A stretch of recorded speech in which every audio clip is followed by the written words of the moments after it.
এই যে পিছনে থাকা মহিলা মাদ্রাসাটা যে আছে এখানে নাকি কয়েকটা ছাত্র নিয়ে খুব বেশি ঝামেলা আছে। চলেন শুনি কি ঝামেলা এবং কি আপনাদেরকে দেখাই সরজমিনে। তো মাত্রই মাদ্রাসাটা ছুটি হইলো। এই মাদ্রাসায় বেশ কয়েকটা স্টুডেন্ট নেই, খুব বেশি সমস্যায় আছে। তো আমি একটু হুজুরের সাথে কথা বলবো। হুজুর একটু এদিকে আসেন। আসসালামু আলাইকুম, ভালো আছেন? আপনার মাদ্রাসায় নাকি কয়েকটা স্টুডেন্টের খুব বেশি প্রবলেম আমি শুনতে পারলাম, যেটা? জি আছে আলহামদুলিল্লাহ। আমাদের মাদ্রাসাতে 15-20 জন আলহামদুলিল্লাহ ফ্রি খাওয়া দাওয়ার ব্যবস্থা আছে। তোমরা কি ফ্রিতে খাও হুজুরের কাছে? কয়জনে ফ্রিতে খায় আপনার এখানে খাওয়ার ব্যবস্থা করে? ফ্রিতে খায় 15 জন, আর বেতন প্রায় 20-25 জন আছে, বেতন দেয় না। বেতন দেয় না, তাহলে হচ্ছে ওরা সবাই ফ্রি, সব কিছু কি তোমাদের ফ্রি? বই কিতাব যা আছে সব? জি। আজ কয় বেলা খাওয়া হয় তোমরা? 3 বেলা। 3 বেলায় এখানেই থাকো? জি। তাদের কিতাবের প্রবলেম আছে, অনেকের মানে কিতাব নাই, তাদের কিতাবের ব্যবস্থা করা প্রয়োজন। দাওরা হাদিসের কিতাবের দাম অনেক, তারা গরিব যারা তারা কিনতে পারতেছে না, এই জন্য আমরা মাদ্রাসা পক্ষ থেকে তাদের ব্যবস্থা করার চেষ্টা করতেছি কালেকশন করে। আচ্ছা, যাই হোক, যে মেসেজটা দিতে চাই, আপনার মাদ্রাসার নামটা একটু বলবেন প্লিজ। মাদ্রাসার নাম হলো ইসলাহুল উম্মাহ মহিলা মাদ্রাসা, বড়বাগ উত্তরপাড়া, লতিবাবাদ, কিশোরগঞ্জ সদর। আচ্ছা ঠিক আছে, আমি লোকেশনটা আরেকটু ক্লিয়ার করে দিই। আমার পিছনে হচ্ছে মাইমিসিং রোড, যেটা কিনা সাদুল্লাহ আর জামতলার ঠিক মাঝামাঝি। আর আমার মেসেজটা যেটা যাওয়া হচ্ছিল, এখানে হয়তো এখানে 10-12টা স্টুডেন্ট আছে, 10-12টা স্টুডেন্ট আছে।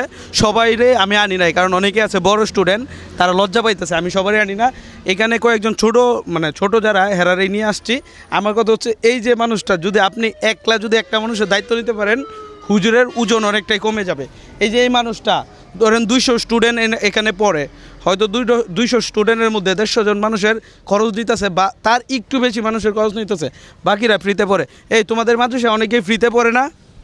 এখন কত হচ্ছে, এই যে এরা ফ্রিতে পড়াইতেছে, মানে অর্থাৎ একার কিন্তু কোনার অনেক বেশি কষ্ট হয়ে যেতেছে। আপনারা আমার ভিডিও যারা দেখেন, চাইলে এই মাদ্রাসায় একটা মেয়েকে আপনি 1 মাসের খরচ দিতে পারেন।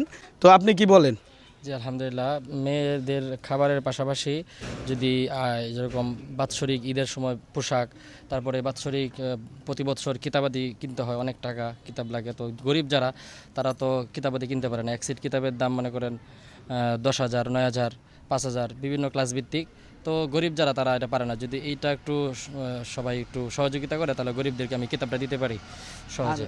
আর আমি আরেকটা কথা বলি, এখানে আমার কোনো বিকাশ নগদ নাম্বার দিব না। কেউ যদি সরাসরি আইসা, মানে ওনার একটা স্টুডেন্টের একটা মেয়ের দায়িত্ব যদি নিতে পারেন, তাইলে নিয়েন, তাতে এই হুজুরের অনেক বেশি উপকার হইব। আর এটার প্রতিষ্ঠাতা থেকে আপনি নিজেই কি? জি, আমি নীতি প্রতিষ্ঠাতা পরিচালক। এই মানুষটা আসলে 200 স্টুডেন্টরে দিনই শিক্ষা দিতেছে বা আলেম বানানোর চেষ্টা করতেছে। যাক, এই জিনিসটা অনেক ভালো। আপনার এনে তো খালি মেয়ে স্টুডেন্টই, আমি তো যা দেখতেছি প্রত্যেকটা মেয়ে, একটু দেখাও, প্রত্যেকটা মেয়ে এই স্টুডেন্ট। আর হচ্ছে ওই যে ওইদিকে রাস্তাও আছে, এদিকেও আছে, আর অনেকেই ছুটি দিয়ে দিছে, যেহেতু চলে গেছে।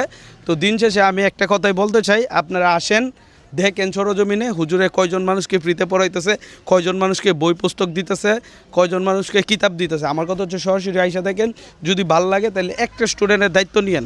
হুজুর অনেক বেশি কষ্ট হয়ে যাইতেছে, যার কারণে আমাকে ইনভাইট করছে। যাই হোক, ভিডিওটা দীর্ঘ করব না। হুজুর আর কিছু কি বলার আছে?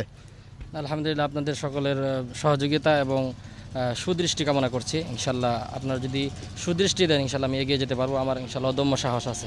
হুজুরের কিন্তু খুব বেশি বয়স হবে না, এই বয়সে উনি একটা উদ্যোক্তা, প্লাস অনেক কিছু আগায় নিছে। কারণ এই যে 20টা-25টা স্টুডেন্টের দায়িত্ব নেওয়া, ওটাই কিন্তু ছাড়টিখানি কথা না। যাই হোক, তোমরা তাহলে ভরণ পোষণ ঠিকঠাক মতো দিতেছে নাকি? জি। মানে কোনো অসুবিধা নাই তো? অসুবিধা আছে? মানে সবারই ঠিকঠাক মতো পড়াইতেছে, সব কিছু দিতেছে। এবার ঈদে কে কে কাপড় পাইছো? হাত তোলো তো। মাশাল্লাহ, এখানে অনেকেই দেখা যায় কাপড় পাইছে। যাক, হুজুরে যতটুকু পারতেছে ততটুকু করতেছে। আমার কথা হচ্ছে, আমি যে মেসেজটা দিব, একটু আইসা দেখেন সরজমিনে, একটা স্টুডেন্টের দায়িত্ব নেন, হয়তো হুজুর একটু মানে রিল্যাক্স হবে। প্লাস আমরা যেহেতু দিনই শিক্ষা দিতেছে, এটা খুব ভালো, অ্যাপ্রিসিয়েট করার মতো। যাই হোক, ভিডিওটা আর লং করবো না, এখানেই শেষ। এবং আপনারা সবাই আসবেন, একটু দেখে যাবেন।